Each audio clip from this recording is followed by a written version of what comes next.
एक बार एक बड़े प्रसिद्ध व्यापारी की पत्नी दौड़ती हुई उसके कमरे में आई, जहाँ वह व्यापारी बैठा अपने बिजनेस की कुछ प्लानिंग सोच रहा था। तो वो उसकी पत्नी हाँफते हुए बोली कि अजी सुनो, हमने सब कुछ खो दिया है। हमारे जहाज, माल, हमारा पूरा सामान सब डूब गए हैं। हम सारी उम्र के किए कराए पर हमारे जो भी हमने उम्र भर में इतना जो कमाया है सब खत्म हो गया। हमारी सारी बहुमूल्य वस्तुएं भी जा चुकी हैं। उफ़, अब क्या होगा? हाय हाय, हमें कौन पूछेगा, हम कहाँ जाएंगे? तब उस व्यापारी ने यानी उसके पति ने धैर्य दिखाते हुए कहा, क्या तुम्हें भी मुझसे छीन लिया गया है? तो वो बोली कि पागलों वाली बातें क्यों करते हो? मैं तो सदैव तुम्हारे साथ हूँ, तुम्हारे पास हूँ। अच्छा, हमारी आदतें, हमारा व्यवहार, हमारा परिश्रम, हमारी योग्यताएं कहीं चली गई हैं? तो बोलते ये सब थोड़ी ना कहीं जाती हैं।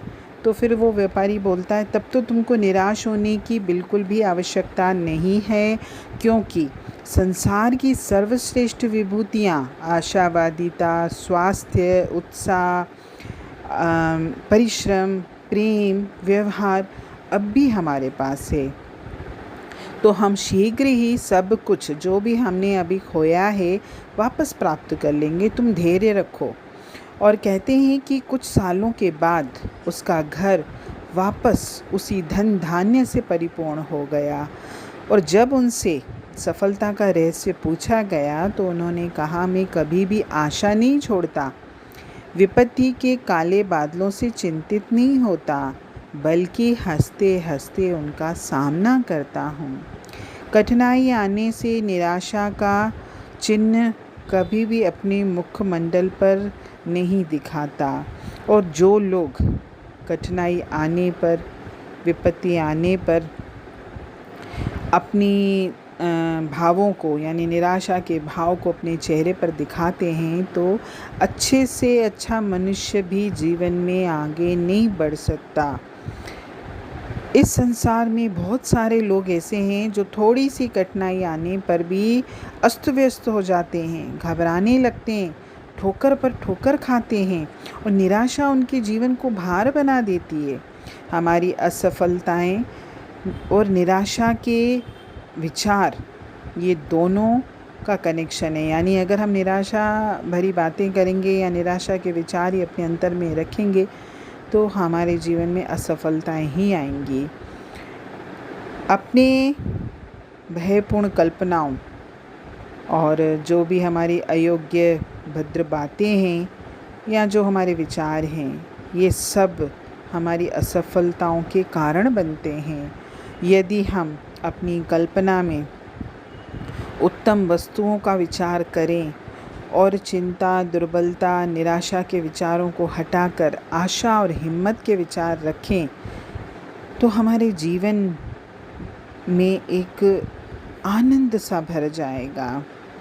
क्योंकि निराशा एक मानसिक रोग है और इससे मुक्ति पाने के लिए अपने विचारों का रुख बदलने की बहुत ज़्यादा ज़रूरत है।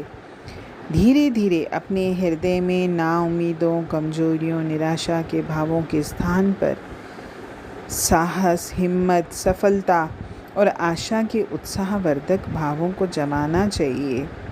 उन्हें अंकुरित करिए, पुष्पित करिए, विकसित करिए। और जिस कार्य, उद्देश्य या मनोरथ में हम सफलता या लाभ प्राप्त करने की चेष्टा कर रहे हैं, उसका अभिनय करना शुरू कर दीजिए। यानी यदि हम एक विद्वान बनने का प्रयास कर रहे हैं तो अपने आप को एक विद्वान की ही भांति रखें, वैसा ही वातावरण आसपास रखें। निराशा निकाल कर ये उम्मीद रखें कि मूर्ख कालिदास के भांति मैं भी विद्वान बन जाऊंगा, क्योंकि कालिदास जो महान कवि हैं रहे, उनको लोग मूर्ख कहते थे और आगे चलकर वो कितने बड़े विद्वान बने, क्योंकि उन्होंने निराशा का दामन नहीं थामा। निराशा निकालकर हम इस अभिनय को पूर्ण करने का प्रयास करें। हम हमेशा ये अनुभव करें कि मैं विद्वान हूँ सोचें कि मैं बहुत ही श्रेष्ठ विद्वान हूँ और मेरी विद्वता में निरंतर वृद्धि हो रही है और मेरी ये बातें, मेरी ये विद्वता लोगों को पता होनी चाहिए कि मैं सचमुच में विद्वान हूँ। हमारा आचरण भी उसी विश्वास से पूर्ण होना चाहिए। शंका या संदेह का या निराशा का नामो निशान भी नहीं होना चाहिए। हमें अपने इस विश्वास पर पूरी दृढ़ता से कायम होना है और ये अभिनय करते करते देखिएगा, एक दिन जो व्यक्ति ये चाहता है कि मैं विद्वान बनूं, एक दिन वो अपने आप को विद्वान साबित करने की क्षमता भी प्राप्त कर लेगा।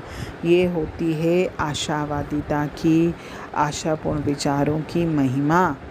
इसलिए अगर जीवन में हमें कुछ भी प्राप्त करना है तो सबसे पहले उसकी प्राप्ति का हम विचार करें, उस प्राप्ति के रास्ते पर आगे बढ़ें और अपने आप को बार बार ये समझाएं कि हम ये जो कार्य करना चाहते हैं, ये जो चीज़ मैं प्राप्त करना चाहता हूँ, मैं प्राप्त करके रहूँगा। हरि ओम।